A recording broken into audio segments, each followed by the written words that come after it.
தமிழ்நாட்டில் என்ன அமைதி பூங்கா அமைதி பூங்கான்னு இவர் சொல்றதுனால அமைதி பூங்காவா? 60,000 கொலை, 6,000 பேர் விதவைகளா இருக்காங்க, பெண்நாட்டிங்க போதைப் பொருள்னால. மு.க. ஸ்டாலினுடைய அரசாங்கம் தான் இந்த போதைப் பொருளை அவுத்து விட்டது. கேட்டா அந்த ரகுபதி பேசுறாரு, என்ன வாய் வளர்றாரு அவரு. என்னத்துக்கு வளர்றாரு அவரு? கண்டிப்பாக திராவிட முன்னேற்ற கழக அரசாங்கத்தை வேருடன் பிடுங்கி எறிய வேண்டும் என்று திருப்பரங்குன்றத்தில் மிக மிக சிறப்பாக நடைபெறுகிறது. 5 லட்சம் 10 லட்சம் பக்தர்கள் வருகிறார்கள் அனைத்து விழாக்களுக்கும். அங்கெல்லாம் ஒரு அசம்பாவிதம் கிடையாது. விஜய் போன 3-4 கூட்டங்கள அசம்பாவிதம் கிடையாது. எங்க கரூர்ல ஒட்டி பாயிண்ட் பண்றாங்க. அவர் வந்தாருன்னா பாதுகாப்பு கொடுக்கறதுக்கு ரொம்ப கஷ்டப்பட்டாங்க நேற்று சிபிஐல. டெல்லி போலீஸ்ல இருந்து மொத்தம் 400 போலீஸ் போட்டு இருந்தாங்க. ஏன்னா இவர் எங்க போனாலும் ஒரு சதி திட்டத்தை திமுக வரைக்கிறது என்று மத்திய உளவுத்துறைக்கு கிடைத்தது. முதல் முறையாக RSS இல்லாதவர் தலைவராகி இருக்கிறார். அதில் அண்ணாமலை ஒன்று என்ற புது தகவல்களை இனி முக்கியமான தலைவர்கள் திமுகவினுடைய ஷர்ட் பாக்கெட்ல இருக்காங்க, காங்கிரஸ்காரங்க எல்லாம்.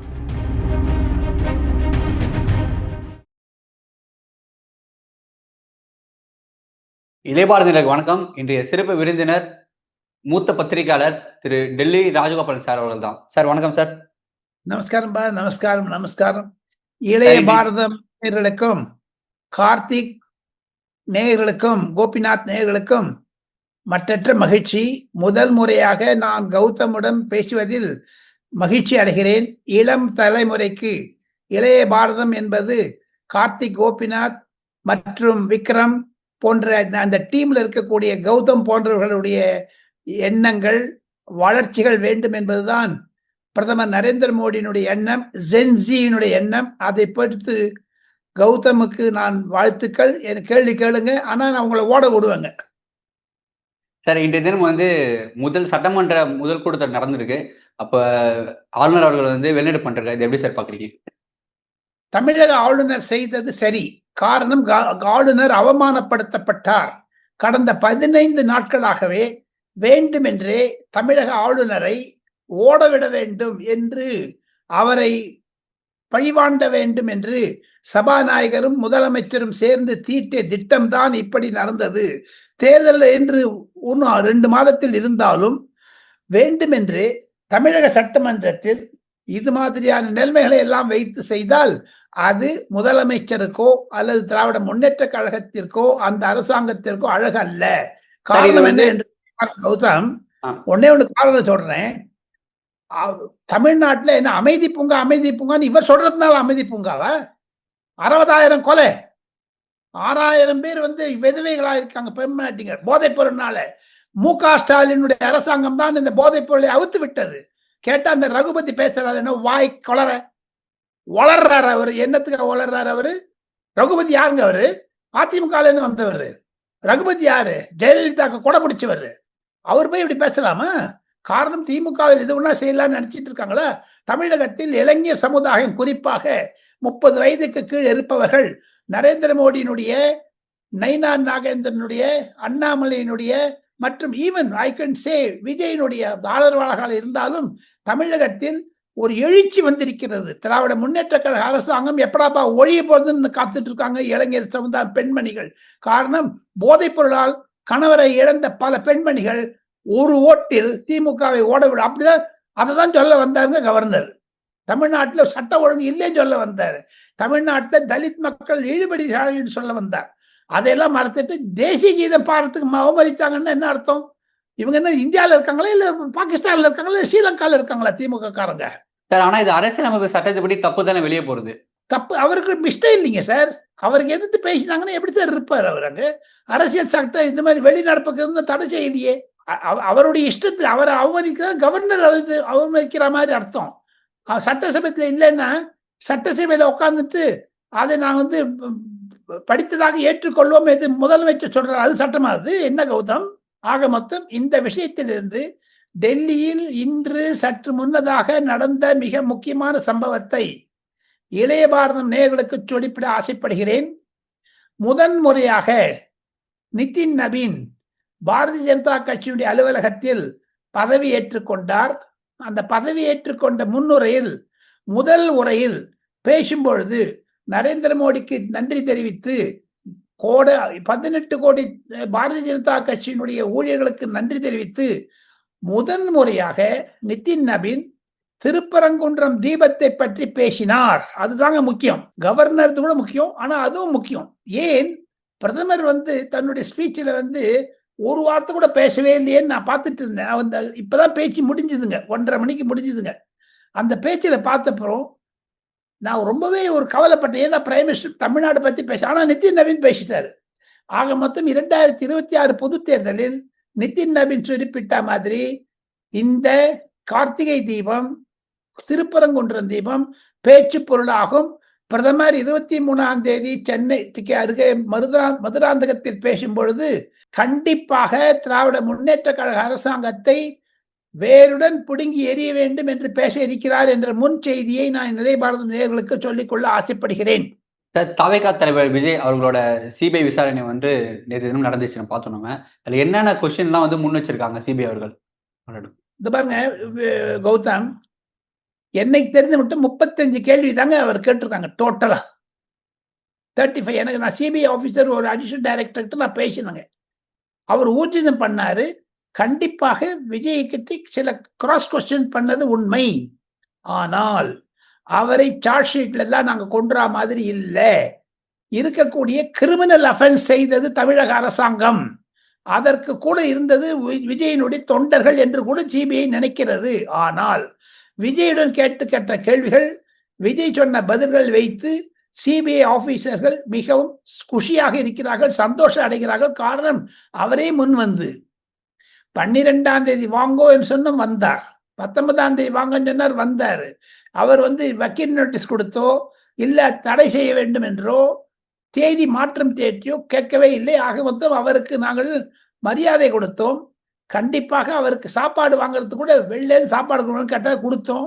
அவர் ஒரு விட்னஸ் தானே தவிர சார்ஜ் ஷீட்டுக்கு நாங்கள் போறது இது வரைக்கும் முடிவு எடுக்கல அப்படின்னு சொன்னார். ஒன்று. ரெண்டாவது, சிடி ஜிமோர்குமார் வெளில நேற்று நிருபர் கூட்டத்தில் பேசும் பொழுது நைனா நாகேந்திரன் அமித்ஷா எதிர்க்க உள்துறை அமைச்சர் அமித்ஷா எதிர்க்க புதுக்கோட்டையில் பேசியதை நினைவு கூர்ந்தார். ஆக மொத்தம் சிடி நிர்மல்குமார் சொன்னதன் மூலமாக கண்டிப்பாக தமிழ் வெற்றி கழகம் ஒரு பெட்டிஷன் கொடுப்பதாக நான் கேள்விப்படுகிறேன். ஓரிரு நாட்களில் அதை கொடுப்பார்கள் சிபிஐயிடம். அதில் செந்தில் பாலாஜியை விசாரிக்க வேண்டும் என்று. இப்ப பாருங்க, தமிழ்நாடு போலீஸ் விஜய் மேல கம்ப்ளைண்ட் பண்றாங்க. விஜய் தமிழ்நாடு போலீஸ் மேல காட்டுறாங்க. இதுதாங்க யதார்த்தம். தமிழ்நாடு போலீஸ் அதிகாரிகள் செய்தது மாபெரும் துரோகம்.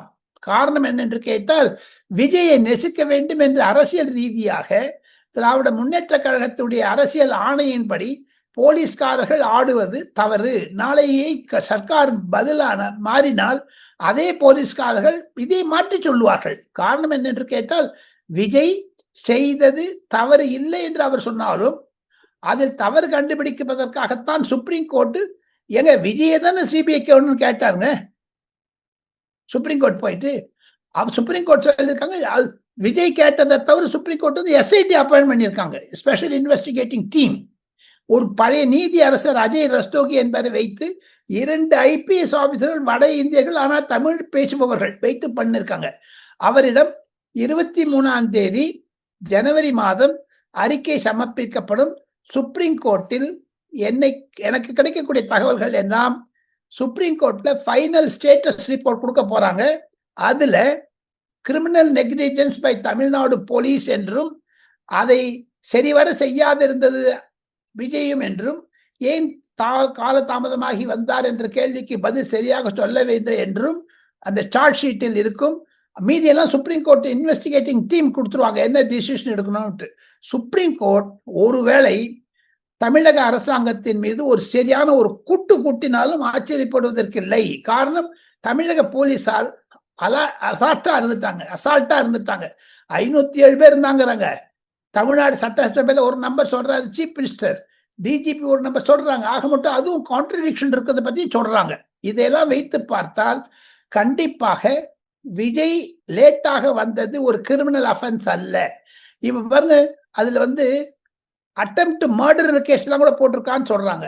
இதை வச்சு பாத்தீங்கன்னா தமிழக அரசாங்கத்தின் மீது சிபிஐ குற்றம் சாட்ட இருக்கிறது என்பதுதான் என்னுடைய சுருக்கமான கருத்து. கௌதம், சார் இப்ப மேற்கொண்டு அவரிடம் விசாரணை நடத்த வாய்ப்பு இருக்கா சார்? கிடையாது, இனிமேல் கிடையாது. க்ளோஸ் பண்ணிட்டு முடிச்சாச்சு. வேற தானே எவிடன்ஸ் வந்ததுன்னா கேட்பாங்களே தவிர அதெல்லாம் எழுத்து மூலமா தான் இருக்கும். ஏன்னா அவர் வந்தாருன்னா பாதுகாப்பு கொடுக்கறதுக்கு ரொம்ப கஷ்டப்பட்டாங்க நேற்று சிபிஐல. டெல்லி போலீஸ்ல இருந்து மொத்தம் 400 போலீஸ் போட்டிருந்தாங்க. ஏன்னா இவர் எங்க போனாலும் ஒரு சதி திட்டத்தை திமுக வரைக்கிறது என்று மத்திய உளவுத்துறைக்கு கிடைத்தது. தமிழகத்தில் நடந்தது கூட சதி திட்டம் என்று தான் மத்திய உளவுத்துறை கூட நினைக்கிறது. காரணம் என்னன்னு வச்சுங்க கௌதம், தமிழகத்தில் மத விழாக்கள் வேளாங்கண்ணியில், அது நாகூர் தர்காவில், திருச்செந்தூரில், திருப்பரங்குன்றத்தில் மிக மிக சிறப்பாக நடைபெறுகிறது. 5 லட்சம் 10 லட்சம் பக்தர்கள் வருகிறார்கள் அனைத்து விழாக்களுக்கும். அங்கெல்லாம் ஒரு அசம்பாவிதம் கிடையாது. விஜய் போன 3-4 கூட்டங்கள அசம்பாவிதம் கிடையாது. ஏங்க கரூர்ல ஒட்டி பாயிண்ட் பண்றாங்க. அதுதான் ஒரு சந்தேகங்க பொதுமக்களிடையே. அதை தவிர நயினார் நாகேந்திரன் சொன்ன அப்புறம் என்னை கேட்டால் நயினார் நாகேந்திரன் கூட சிபிஐ கேட்க வேண்டும். உங்களுக்கு எப்படி அந்த விஷயம் கிடைச்சதுன்னு நயினார் நாகேந்திரன் சிபிஐ அழைக்க வேண்டும். அவர் விஜயை சொல்வார், அவர் செந்தில் பாலாஜியை சொல்வார். ஆக மொத்தம் செந்தில் பாலாஜி அழைத்து பேசினால்தான் உண்மை வெளிவரும் என்று சில அரசியல் நோக்கர்கள் கருதுகிறார்கள். கௌதம், சரி, இப்ப மகாராஷ்டிரால லோக்கல் பாடி எலெக்ஷன் நடந்துச்சு இப்பதான். அது பாஜக மாபெரும் வெற்றி பெற்றிருக்கு. இது பாஜக வெற்றியா இல்ல அண்ணாமலையோட வெற்றியா? அப்படின்னு சொல்ல முடியாது. அண்ணாமலை கண்டிப்பாக பிரச்சாரம் செய்தார். அண்ணாமலைக்கு என்று ஒரு கௌரவம் இருக்கிறது, யாரும் இல்லை. இளைய பாரதம் நேயர்களுக்கு ஒரு புதிய தகவலை நான் சொல்லிக்கொள்ள ஆசைப்படுகிறேன். அண்ணாமலைக்கு கிடைத்த வெற்றி எங்கெங்கெல்லாம் அவர் பிரச்சாரம் செய்தாரோ அதையும் தவிர இன்று காலை 20ஆம் தேதி செவ்வாய்க்கிழமை ஜனவரி மாதம் நிதின் நவீன் பதவியேற்றிருக்கிறார். பாஜகவுடைய சட்ட திருத்தத்தின்படி 30 நாட்களுக்குள் நிதின் நவீன் அவருடைய டீமை அறிவிக்க வேண்டும். யார் யார் ஜெனரல் செக்ரட்டரி, யார் யார் துணைத் தலைவர், யார் யார் ஜாயிண்ட் செக்ரட்டரி, யார் யார் ட்ரெஷரர், யார் யார் நேஷனல் கவுன்சில் மெம்பர் என்று, central parliamentary board, central election commission என்றெல்லாம் அவர் வைக்க வேண்டும். அந்த மாதிரியான அவருக்கு வயசு 45ங்க. யாருக்கு? நிதின் நவீனுக்கு.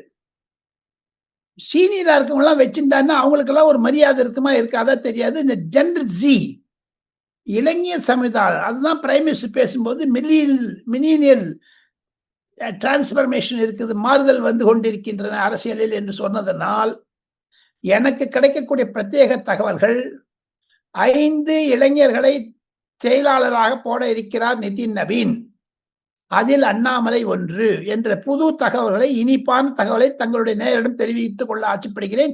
தேஜஸ்வி சூர்யா, அனுராக் தாக்கூர் போன்றவர்கள் எல்லாம் கூட செயலாளராக இருக்கிறார்கள். இது ஒரு புது திருப்பம் பாஜகவில். இதைத்தான் அமித்ஷா ஏப்ரல் மாதம் 2025 தெரிவித்து விட்டார்.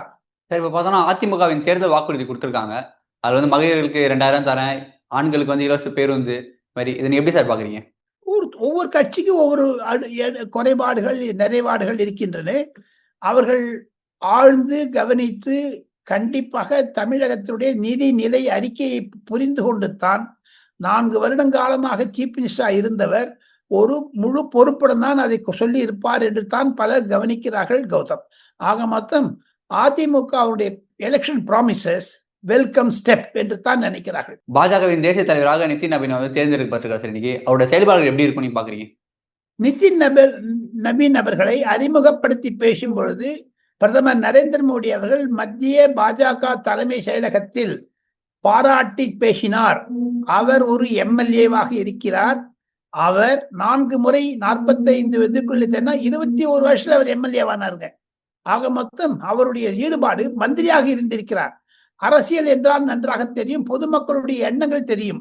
அதையும் தவிர பாஜகவினர்கள் ஒன்னே ஒன்று சொல்றேன் கௌதம், நிறைய தமிழ்காரங்களுக்கு தெரியாதுங்க. நான் பாஜகவையும் RSSையும் மிக நெருக்கமாக பத்திரிகை நிருபராக தினமணிக்கும் வார்த்தா என்று டைம்ஸ் நவ் போன்ற இதுக்கெல்லாம் பண்ணினதுனால நான் சொல்றேன்.